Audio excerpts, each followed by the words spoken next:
My main Christmas tree in my house is decorated with little woodland creatures and in the colors red, white, and gray. Hey everyone, welcome back to my channel. If you're new here, my name's Jess. Today I have 3 more really easy crafts for Christmas, and they're all budget friendly because they use mostly items from the Dollar Tree. All right everyone, let's get started. I found this wire wreath form from the Dollar Tree this year, and it's in the shape of a candy cane. The wreath form this year is a lot smaller than the ones I've seen in the past, but that was okay because I really like candy canes, so I was excited to decorate it for Christmas anyway. I'm also going to be using one of these microfiber car wash cloths from the Dollar Tree, and I'm actually going to use this cloth in all 3 projects today. So I started by cutting my car wash cloth down into 2-inch strips, and I'm using my rotary cutter. So before I glue the strips onto the candy cane form, I'm going to make sure that I cut that little seam that's on the edges off of the cloth too, just to eliminate a little bit of the bulk. To get started on covering my candy cane, I took one of the scrap pieces from this car wash cloth and I cut the seam off and I hot glued it to the bottom side of the candy cane frame just to kind of hide that wire a little bit.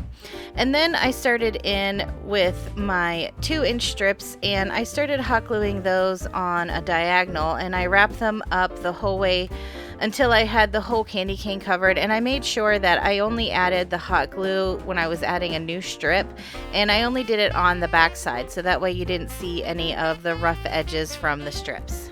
After I had the candy cane covered in the microfiber cloth, I wanted to create stripes on it, so I had this red burlap type ribbon on hand, and it's kind of thick and it has a wired edge, so it was a little bit hard to wrap around the same way I did the car wash cloth. So I decided just to individually hot glue the stripes on, which actually didn't take too long, and it was kind of nice because then I could cover up where the seams in the car wash cloth were so you couldn't see them. Since the red ribbon was kind of wider, I wanted to break that up, so I decided to use this snowflake ribbon that I got at Michael's, and I just hot glued it through the center of each of the red stripes. And because it is a little bit narrow, I decided to use the little clamps that you can get from the Dollar Tree to help hold it in place as the hot glue set. I had this really pretty silver snowflake ornament on hand from Dollar Tree that I thought would look really nice as the kind of focal point of this candy cane. So I took one of the greenery sprigs from the Dollar Tree and I cut the branches off so that I could put them how I wanted them. I wanted 2 on each side, and then I wanted that snowflake to be the centerpiece. So once I had the branches clipped down to the size that I liked, I just used a zip tie to hold them together in the middle. The snowflake ornament was really 3D, and I wanted a flat back on it so that it would lay against the candy cane better. But it was pretty easy to pop the one side off, and I did have to add some hot glue just to make sure that the other 2 pieces held together for whenever I put it on the candy cane. I used some hot glue to attach the little greenery spray that I created to the back of the snowflake, and then I took a piece of the scrap of the microfiber cloth and I hot glued that on top of the greenery, and then I was able to use that to tie it onto the candy cane.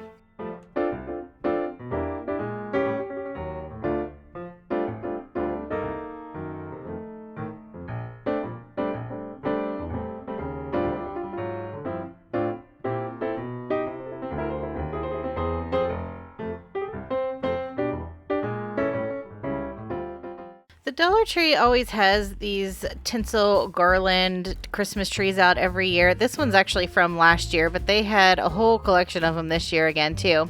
And the thing I love most about these is the Tinsel Garland actually comes off of the plastic form pretty easily. It's just kind of wrapped around there. It's not glued on or taped on or anything like that.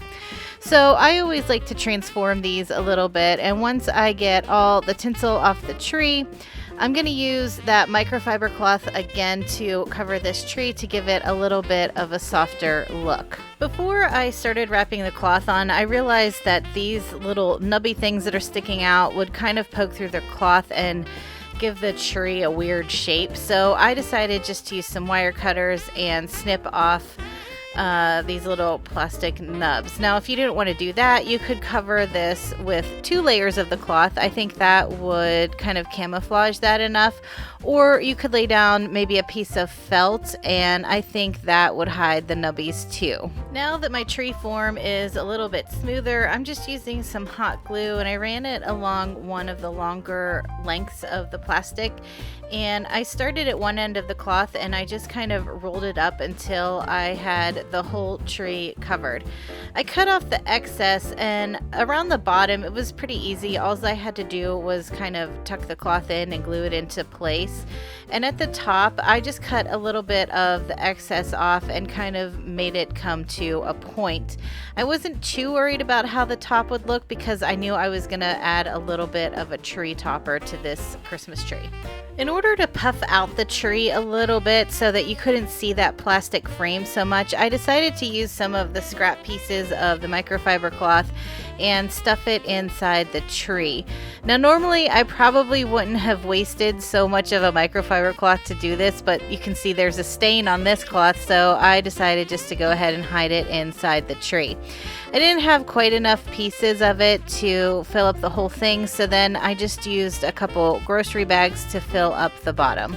I left enough open space at the bottom of this tree that I could hide this battery pack from a set of fairy lights inside there. And you can see I had to fold some of the excess cord over and tape it onto the battery pack so just the lights would come out and go up around the tree. So all I did, and I didn't permanently attach the battery pack to the inside of the tree, I just kind of set it in there. And then because the fairy lights are on a wire, it was pretty easy just to wrap them up from the bottom of the tree. I decided to keep my tree more simple, so I just created a loopy bow out of some of this candy cane ribbon from the Dollar Tree. And then I used a few greenery pieces and a few snowballs just to decorate the center of the bow. To finish off my Christmas tree, I just hot glued my bow to the top of the tree, and then I added a little bit of hot glue on the tails of the ribbon too, just so they would stay in place. Now, I used the fairy lights from the Dollar Tree, which are really pretty, but they don't have a timer on them. So if that's something that you would prefer, I know they sell fairy lights at Walmart that are on a timer, so then you don't have to worry about turning them on and off all the time.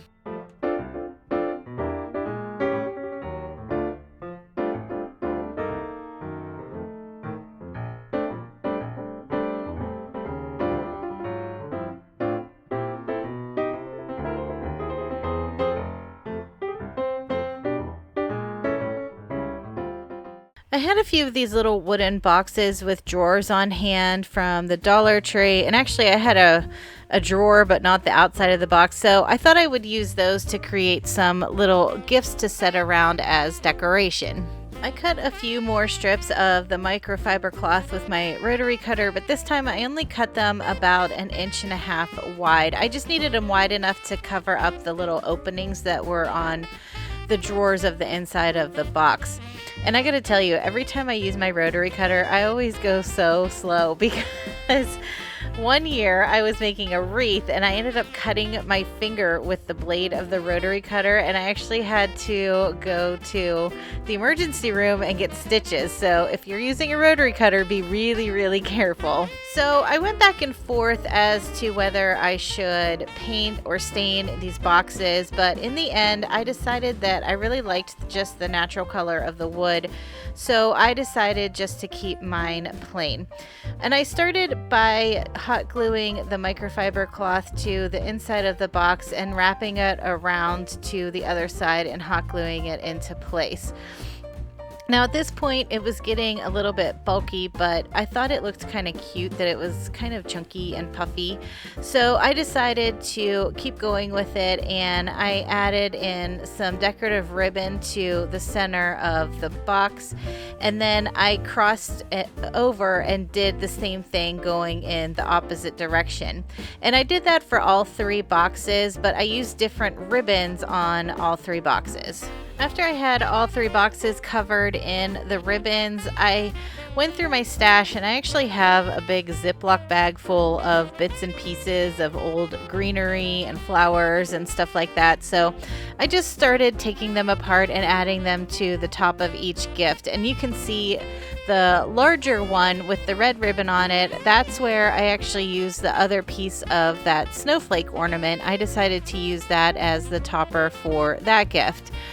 So this is what's nice about this project, is that you can absolutely customize it to fit your decor, because depending on what kind of ribbon you choose, it could go with several different types of themes. And also it helps use up all those little bits and pieces that you might have in your stash.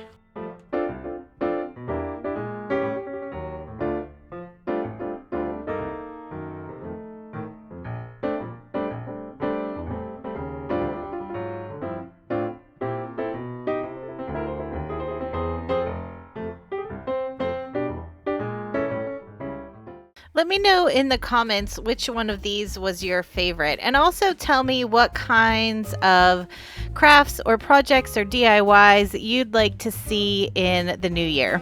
All right, everyone, thank you so much for watching. If you like this video, make sure you give it a thumbs up, make sure you're subscribed, ring the bell, do all the things. Have a great week, and I'll talk to you in the next one. Bye.